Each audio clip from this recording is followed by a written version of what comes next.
Un drapeau russe flotte désormais sur le toit d'un bâtiment stratégique à Komar. Le village, situé dans la République populaire de Donetsk, est officiellement passé sous contrôle des forces russes.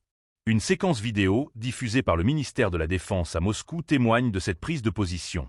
L'image est symbolique. Un soldat russe, debout, brandit le drapeau tricolore, d'abord sur un bâtiment, puis à son sommet, dans un geste aussi politique que militaire.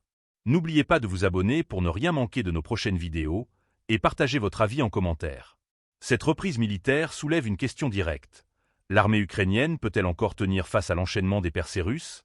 Komar, village longtemps disputé, semble avoir été le théâtre d'un assaut coordonné. Les images montrent des véhicules blindés réduits en cendres, un M113 américain, un BMP-1, un véhicule de combat d'infanterie et un blindé Max Pro de fabrication occidentale. Tous anéantis.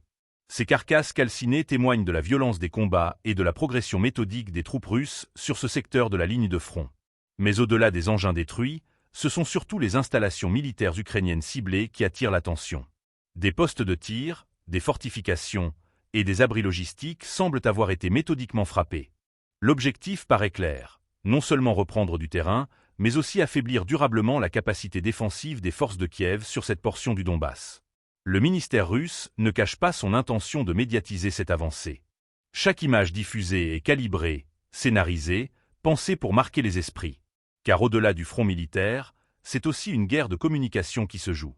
Montrer un soldat hissant le drapeau sur un bâtiment intact, c'est vouloir incarner la reconquête, la supériorité tactique et la détermination du Kremlin à poursuivre ses opérations jusqu'au bout. Pour l'Ukraine, cette perte n'est pas seulement territoriale. Elle est également symbolique, car Komar se situe dans une zone où les forces ukrainiennes ont longtemps résisté. Sa chute suggère un effritement progressif, lent mais régulier, du rempart défensif mis en place ces derniers mois dans cette partie du Donetsk. Du côté occidental, la réaction reste mesurée.